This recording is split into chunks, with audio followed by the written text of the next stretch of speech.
Okay, check it out. Today we're going to be creating a custom texture roller. I love making custom texture rollers because no two are the same. Start mixing and mashing different materials, sands, adhesives, you can really get crazy with it.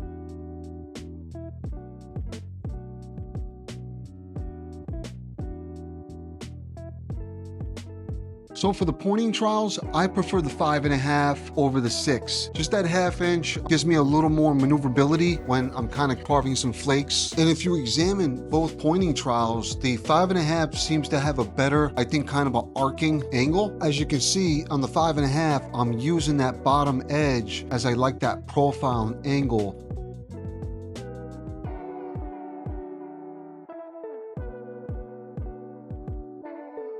So the purpose of the sand is to kind of add a textural graininess to the outer surface, as well as fill up some of those voids. Some of those coral looking kind of vessel areas need to be filled up so it's not so mundane or monotonous with that kind of profile look. So the sand does a real good kind of camouflage and all that.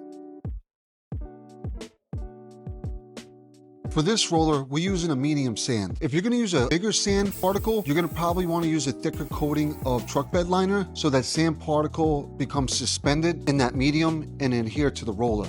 So for this mix, we are using your standard CarVZ mix along with the Trinic Plasticizer. It's the multi-component add mixture. Now, the magic to the plasticizer is it allows for a flowable mixture while you're not adding more water. It's actually a water reducer. So as you can see here, we're using the pool trowel to help move the material into place, creating some different geometries and allowing for some different angles for some shadows and some highlights.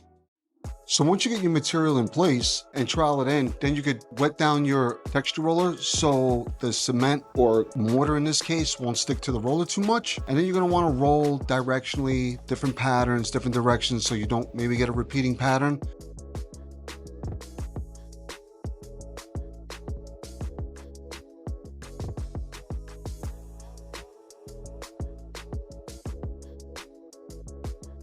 Now in something like this is just a sample board that I'm using for some color presentations. So I'm not spending a whole lot of time on the details and fractures, but make sure your edges are cleaned up, spalls, make sure it's presentable.